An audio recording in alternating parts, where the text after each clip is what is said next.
If you have two shoes, please sell one and buy a sword. If you have two trousers, please sell one and buy a sword. Because now it is time for revolution. And this revolution is no longer going to be on streets. This revolution is not about burning cars. This revolution is about building our own cars, selling them to make money. Essentially, this revolution is in the mind, because if we are not in charge of our mind, the one who controls our mind will make our bodies the tools of oppression to oppress us and to oppress our people. Peace and power, freedom and decolonization to all African people from wherever you find yourself. This is Kabbalah from the African Continental Unity Party. Please receive our revolutionary greetings by saying peace and love. So thank you very much again for joining us on our regular rendezvous where we talk about important issues for our liberation and emancipation as African people. And today we wanna tackle a topic that I think is important, because we discuss this topic every day in our communications when we try to discuss African issues. I personally always come across this topic or this statement that I want to put on the table for us to discuss today. And I want to put it in terms of a question for you to also provide your feedback, what you think about this question. And the statement is always goes as: the enemy of African is the African himself.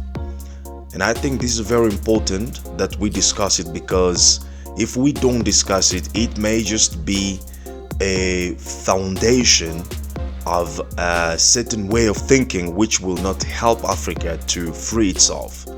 The enemy of African is the African himself. Do you agree with this statement or do you disagree? And if you agree or disagree, what is your analysis? What is your ground? What is your understanding? What is your eventually argument about the statements? So please put it on the comment below so that we can eventually all participate to the discussion. And if you haven't subscribed to the channel, please kindly subscribe to our channel, like and share to help us reach as many people as we can. Now let's talk about the point. The enemy of African is the African himself. As a Pan-African revolutionary, I think the statement is totally wrong, and I'm gonna give the reasons why we think that the statement is totally wrong for an African to think that the enemy of African is African himself. Because we are at the moment where we want to rebuild Africa, and rebuilding Africa requires that we find the proper solution in the rebuilding Africa, or a proper solution that will allow us to rebuild Africa as a global power base. And the finding of solution depends on the proper diagnostic that we do about ourselves, about what put us in the conditions in which we are now. And if we go from here, or if we actually approach the reality of Africa on wrong premise, means with the wrong diagnosis, then we'll be able to, obviously we won't be able to find a proper solution that we are looking for. We'll rather be approaching our situation based on the wrong analysis, and therefore we'll end up with the wrong solution.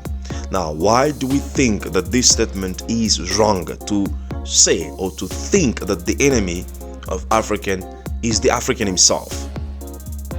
Number one, in every nation you have sellouts, you have lazy people, and you have people who don't carry the values, the customs, or the culture of that particular society. For example, during the Holocaust in Germany, some of the people who were helping the Germans or the Nazis to kill Jewish people were the Jewish people themselves. Some of the Jewish people are the ones who, were the ones who were capturing the Jewish people and leading them to the gas chamber. However, We have never heard a Jewish person saying that the enemy of Jews is the Jew himself. Never. They knew exactly and clearly who was the brain behind the destruction of Jewish people, and that was clearly their enemy. And they are still teaching their children today who the enemy were, and they were never gonna say that the enemy of the Jewish people is the Jew himself. Right? That is one. I can give you another example. In South Africa, the Englishmen and the Boermen were fighting each other. But for them, all of them collectively, they knew that for them the enemy was the African person whom they came to conquer and to destroy. Right? So I think that every nation has people who sell out. During the Cold War, there were some Russians, equally some Americans who were working for the interest of the enemy country. There were some Russians who were spying for the Americans, right, against the Russians. When they were caught, they were treated like traitors, like sellouts. But never Russian people would say that the enemy of the Russian or of the Russia is the Russians themselves. They'd never say something like that. Even the Americans, they will never say something like that, even though some of the Americans, were also spying on behalf of the Russians, against America. So in every nation, we have people who sell out. We have a group of people who cannot carry the image, the pride, the culture, the customs, the values that have brought people together to build a society. So that is not a point then for us to begin generalizing the behavior of these few people on the entire nation to say that the enemy of African is the African himself. It does not make sense, right? So it does not make sense. That's number one reason why the statement is wrong. But most important, number two, is the fact that it changes the psychology of African people, so that we begin to believe that Africa is not worthy fighting for. The liberation of Africa is not important because anyway, Africans are my enemies. You see, if I have to think right now that Africans are my enemies, there's no reason for me to spend time thinking about ways to struggle or means to use in order to struggle to achieve the liberation and emancipation of Africa, which is the agenda that we are fighting for every single day. If I ever thought for one moment that Africans are my enemy, right? Africans are my enemies. I cannot spend my time, I cannot spend my energy, I cannot spend my resources to struggle for the African liberation. I need to think that African people are my brothers, are my sisters, are part of me, right? So that I can feel then the affliction that is being put upon one African is an affliction being put on me.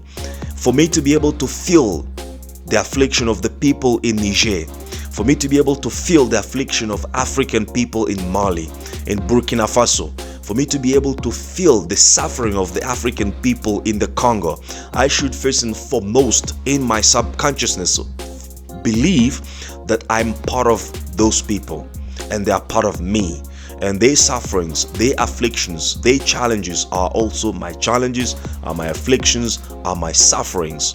And that is the reason why in Africa we have a saying, or we have a philosophy that is called Ubuntu, which simply means that you are because I am. It means if you are happy, I am happy too.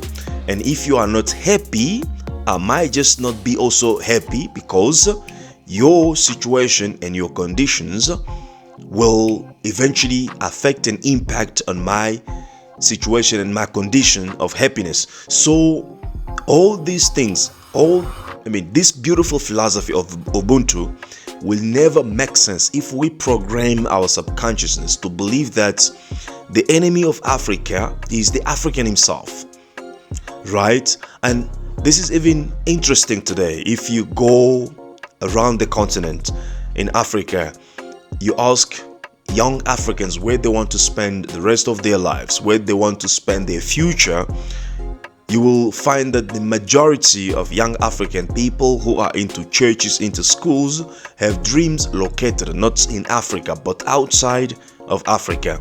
And the reason simply because these kind of narratives of thinking that the enemy of Africa is the African themselves have already programmed the mindset of these young people to feel that they don't have a future here in Africa, and the future is located somewhere outside of Africa. So we cannot change these mindsets. We cannot change or reprogram the subconsciousness of these young people to cultivate in them the love and the passion for Africa, the commitment and dedication to the African agenda. If we carry out the message that states that the enemy of Africa is the African himself, it does not make sense. So this is more dangerous, especially at the psychological level, because if we begin to see ourselves as enemies, there's no way we really can love each other, there's no way we can help each other, and there's no way we can support each other. What is happening right now in Sudan needs the support of all African people. What is happening right now in Mali, Niger, the sanctions that can undermine the progress that those countries have undertaken, a revolutionary progress.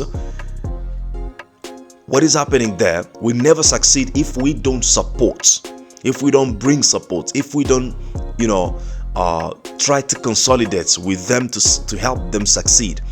It's not going to happen if we believe that they are not part of us, if we don't feel their sufferings. And that will happen if we continue to think and to program our mind that the enemy of Africa is the African himself. Right?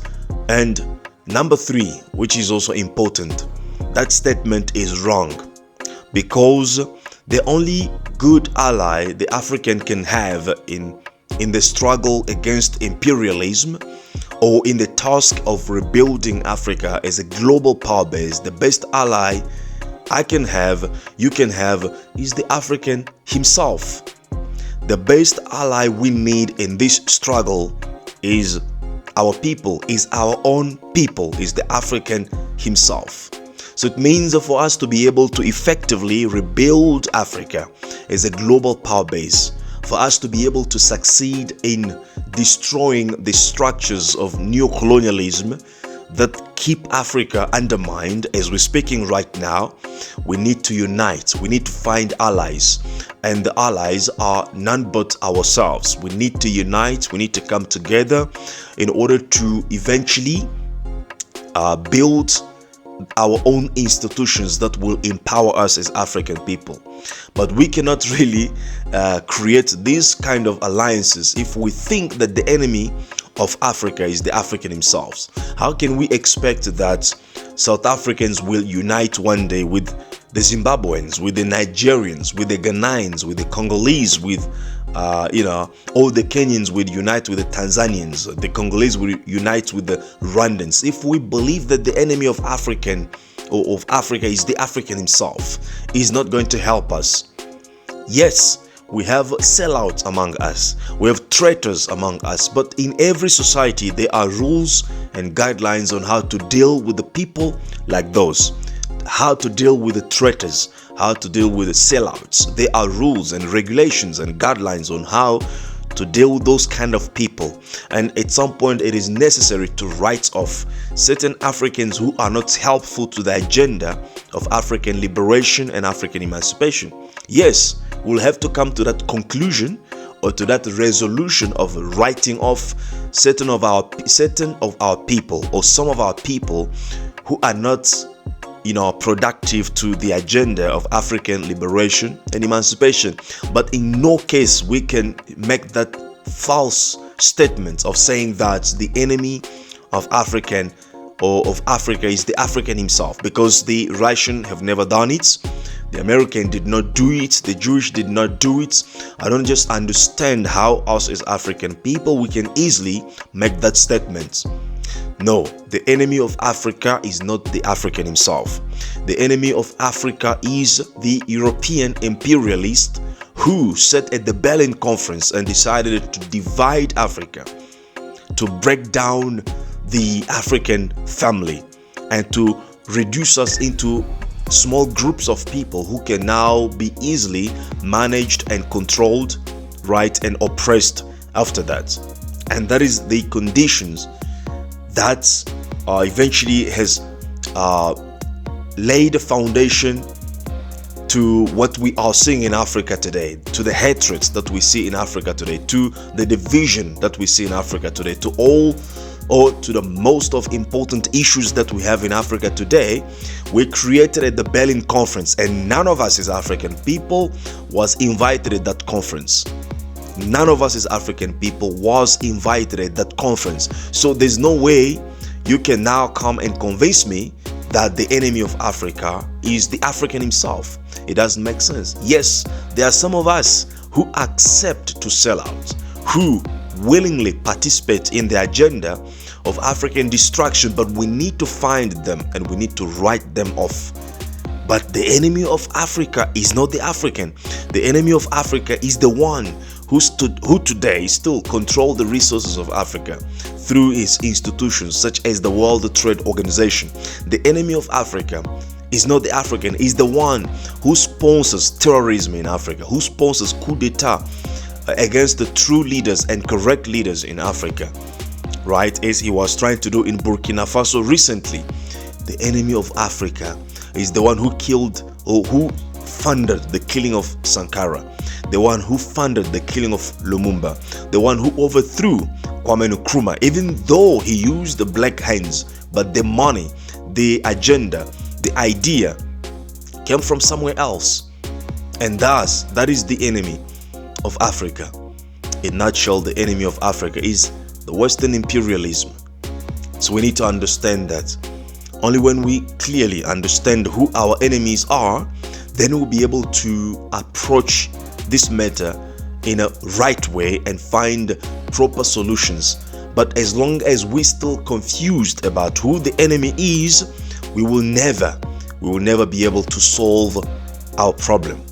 So in a nutshell, we need to understand that our love for unity of Africa need to be greater than the hatreds that we have, which is mostly a creation of neocolonialism. Our eagerness to unite and to rebuild Africa should be bigger, should be important than the little differences that we have today that were created by the colonial institutions and today still maintained by neocolonialism.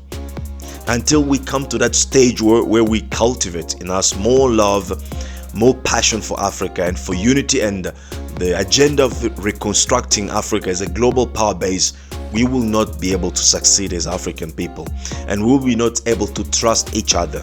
Because if I think that you are my enemy, I cannot trust you.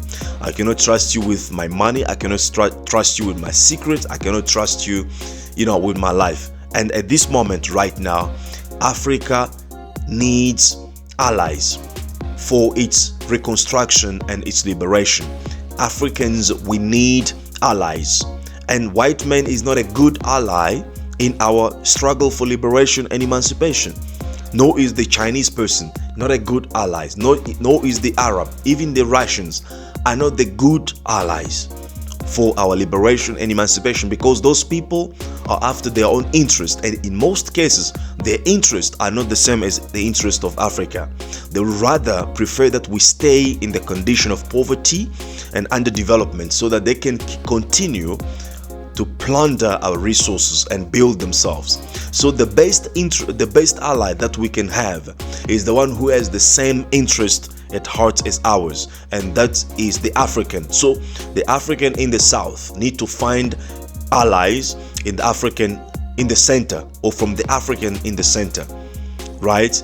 The African in the east should be able to find ally, among the Africans in the west. So African in the West should be able to find the allies find his allies rather among the Africans, right, in the in the south, so vice versa. And this is the only way we are able to rebuild Africa as global power base, as we are supposed to do right now. So the enemy of Africa is not the African himself.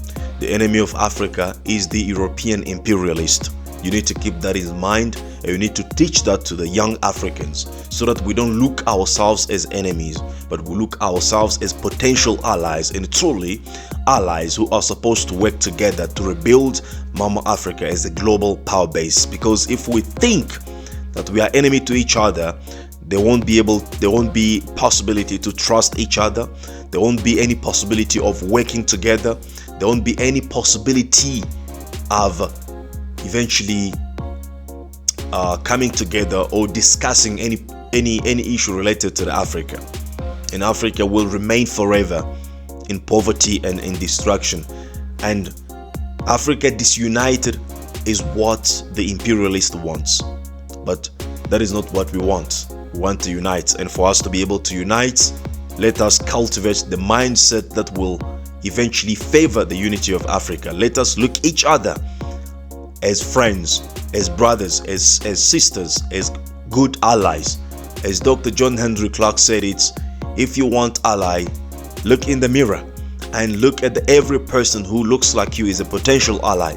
But when it comes to foreigners, European, Chinese, or whatsoever, whatever they do is to facilitate their own domination over us, is not truly to help us.